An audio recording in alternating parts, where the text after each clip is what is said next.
بسم اللہ الرحمن الرحیم۔ السلام علیکم ورحمۃ اللہ وبرکاتہ۔ حضرت محمد مصطفیٰ صلی اللہ علیہ وآلہ وسلم کا حضرت خدیجہ سے نکاح کا خوبصورت واقعہ۔ ایک مرتبہ قبل از بصر مکے کی عورتوں کے درمیان عید میں اختلاف ہو گیا۔ رجب کے مہینے میں ان کی عید ہوتی تھی، مگر اب کیونکہ تاریخ کا تعین نہیں ہو پا رہا تھا، جس کی وجہ سے مکے کی معزز عورتیں ایک بت کے گرد بیٹھی فیصلے کا انتظار کر رہی تھیں۔ ان میں حضرت خدیجہ بھی تھیں۔ اچانک ان کے روبرو انسانی شکل میں ایک فرشتہ نمودار ہوا اور بلند آواز سے ان کو مخاطب کر کے کہا، اے تیمہ کی عورتوں، عنقریب تمہارے شہر میں ایک نبی کی بعثت ہوگی جس کا نام احمد ہے۔ اللہ اپنی رسالت کے ساتھ اسے مبعوث فرمائیں گے، تو تم میں سے جو کوئی بساط رکھے اس کی زوجہ بن جائے اور نکاح کر لے۔ یہ سن کر اکثر خواتین نے اس کو کنکریاں ماری اور بہت برا بلا کہا، لیکن حضرت خدیجہ رضی اللہ تعالی عنہا نے خاموشی اختیار کی اور کوئی ناگواری کا اظہار نہ کیا۔ کہا جاتا ہے کہ حضرت خدیجہ رضی اللہ تعالی عنہا اپنے غلام میسرہ سے آپ صلی اللہ علیہ وآلہ وسلم کے متعلق بہت کچھ سن چکی تھیں، اور آپ کیونکہ آسمانی کتابوں کا مطالعہ بھی رکھتی تھیں، جن کی وجہ سے آپ کو پکا یقین تھا کہ ایسی بہت سی نشانیاں ہیں جو حضور پاک صلی اللہ علیہ وآلہ وسلم میں پوری اترتی ہیں کہ یہی نبی آخری زمان ہیں۔ حضرت خدیجہ رضی اللہ تعالی عنہا کو دور جاہلیت میں طاہرہ کے نام سے پکارا جاتا تھا۔ آپ کا شمار مکے کی شریف ترین، معزز اور مالدار خواتین میں ہوتا تھا، اس لیے مکے کے بہت سے شریف خاندانوں کے لوگ آپ سے شادی کا ارمان رکھتے تھے۔ جیسے ہی آپ صلی اللہ علیہ وآلہ وسلم اپنی جوانی کی عمر میں آئے تو آپ کے چچا ابو طالب کی توقع آپ سے بڑھنے لگی۔ حضرت ابو طالب نے فرمایا، اے بھتیجے، میں ایک بہت ہی غریب آدمی ہوں، کافی عرصے سے خشک سالی کا دور چل رہا ہے، کوئی بھی ایسا ذریعہ نہیں ہے جس سے اپنا کام چل سکے، اور نہ ہی ہماری تجارت کا کوئی بندوبست ہے۔ ایک تجارتی قافلہ شام جانے والا ہے، اس میں قریش کے لوگ شامل ہیں۔ قریش کی خاتون خدیجہ بنت خویلد شام کی طرف اپنا سامان بھیجا کرتی ہیں۔ جو بھی شخص ان کا سامان لے کر جاتا ہے وہ شخص اپنی اجرت ان سے طے کر لیتا ہے۔ اگر آپ ان کے پاس جائیں اور ان کا مال لے جانے کی پیشکش کریں تو ضرور وہ اپنا مال آپ کو دے دیں گی۔ اس کی وجہ یہ ہے کہ آپ کی ایمانداری کی شہرت ان تک پہنچ چکی ہے۔ آپ صلی اللہ علیہ وآلہ وسلم کے چچا نے فرمایا کہ میں پسند نہیں کرتا کہ آپ شام کی طرف جائیں، کیونکہ یہودی آپ کے دشمن ہیں، لیکن اس کے علاوہ ہمارے پاس کوئی چارہ نہیں۔ یہ فرما کر آپ صلی اللہ علیہ وآلہ وسلم کے چچا خاموش ہو گئے۔ آپ صلی اللہ علیہ وآلہ وسلم نے فرمایا کہ ممکن ہے کہ وہ خاتون خود ہی کسی کو ہمارے پاس بھیجیں۔ یہ بات آپ صلی اللہ علیہ وآلہ وسلم نے اس لیے کہی کیونکہ اس وقت مکے میں حضرت خدیجہ رضی اللہ تعالی عنہا کو ایک ایماندار شخص کی ضرورت تھی۔ مکے میں آپ سے زیادہ سمجھدار، قابل اعتماد اور نیک اخلاق والا کوئی نہیں تھا۔ ابو طالب یہ سن کر بہت پریشان ہوئے اور کہنے لگے کہ اگر آپ نہ گئے تو وہ اپنا معاملہ کسی اور سے طے کر لیں گی، لیکن آپ صلی اللہ علیہ وآلہ وسلم کو پورا یقین تھا کہ حضرت خدیجہ رضی اللہ تعالی عنہا کسی نہ کسی کو ضرور بھیجیں گی۔ حضرت خدیجہ رضی اللہ تعالی عنہا نے کسی کو بھیجا اور ان سے کہا کہ میں نے آپ کی سچائی، ایمانداری اور نیک اخلاق کے بارے میں بہت سنا ہے، اس لیے میں نے آپ کو بلایا ہے۔ حضرت خدیجہ رضی اللہ تعالی عنہا نے پیغام میں بولا کہ جو پیسے میں لوگوں کو دیتی ہوں، اگر آپ میرا کام کریں گے تو میں آپ کو اس کے دگنے دوں گی۔ لہٰذا آپ نے رضامندی ظاہر کر دی۔ پھر آپ صلی اللہ علیہ وآلہ وسلم نے یہ معاملہ اپنے چچا کے سامنے پیش کیا۔ آپ صلی اللہ علیہ وآلہ وسلم کے چچا نے کہا کہ یہ روزی آپ کو اللہ تعالیٰ نے عطا کی ہے۔ اس کے بعد آپ صلی اللہ علیہ وآلہ وسلم حضرت خدیجہ رضی اللہ تعالی عنہا کا تجارت کا سامان لے کر شام کی طرف روانہ ہو گئے۔ روانگی کے وقت حضرت خدیجہ رضی اللہ تعالی عنہا کا غلام میسرہ آپ کے ساتھ تھا۔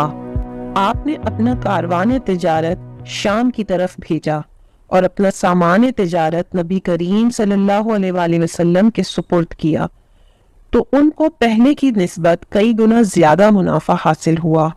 پھر میسرہ اور خزیمہ نے جو سفر کے حالات و واقعات بیان کیے، اس سے آپ سمجھ گئیں کہ یہ تمام حضرت محمد مصطفیٰ صلی اللہ علیہ وآلہ وسلم کی برکت سے ہی ہوا ہے۔ آپ صلی اللہ علیہ وآلہ وسلم کی محبت ان کے دل میں جاگ گئی اور یوں آپ کے دل میں حضور پاک صلی اللہ علیہ وآلہ وسلم سے نکاح کا جذبہ بیدار ہوا۔ کاروان تجارت کی کامیاب واپسی کے کچھ عرصے بعد آپ نے نفیسہ بنت بنیہ کو، جو نہایت سمجھدار خاتون تھیں، اپنے دل کے حال سے آگاہ کیا۔ خفیہ طور پر ان کو آپ صلی اللہ علیہ وآلہ وسلم کی خدمت میں بھیجا تاکہ وہ معلوم کریں کہ آپ نکاح کی طرف مائل ہیں بھی یا نہیں۔ چنانچہ نفیسہ حضور پاک صلی اللہ علیہ وآلہ وسلم کی خدمت میں حاضر ہوئیں اور آپ سے نکاح کے متعلق گفتگو کرنے لگیں۔ کہنے لگیں، اے محمد صلی اللہ علیہ وآلہ وسلم، کیا چیز ہے جو آپ کو نکاح سے روکتی ہے؟ فرمایا، میں دنیاوی ساز و سامان نہیں رکھتا۔ آپ کہنے لگی، اگر کوئی عورت ایسی پیدا ہو جائے جو صاحب جمال ہو اور وافر مقدار میں مال رکھتی ہو اور حسب نسب میں بھی اشرف ہو اور ساتھ ہی وہ نکاح کے اخراجات وغیرہ کی کفیل بھی ہو، تو کیا آپ نکاح قبول فرمائیں گے؟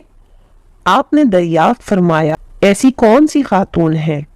کہنے لگی، خدیجہ بنت خویلد آپ کو بہت چاہتی ہیں، اگر آپ صلی اللہ علیہ وآلہ وسلم فرمائیں تو انہیں شوق دلاؤں اور راضی کروں۔ اس پر آپ صلی اللہ علیہ وآلہ وسلم نے فرمایا، اس میں کوئی مذائقہ نہیں۔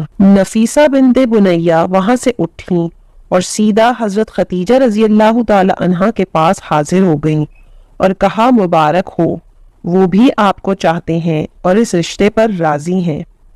اس پر حضرت خدیجہ رضی اللہ تعالی عنہا بہت خوش ہوں اور مسرت کا اظہار بھی کیا۔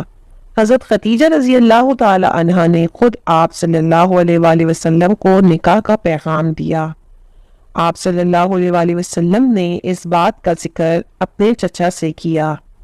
ان میں سے حضرت امیر حمزہ رضی اللہ تعالی عنہ آپ کے ساتھ خدیجہ بن خویلد کے پاس گئے اور رشتہ طلب کیا۔ اس وقت حضرت خدیجہ رضی اللہ تعالی عنہ کے والد زندہ نہ تھے، بلکہ وہ آپ کے چچا عمرو بن اسد کے پاس گئے۔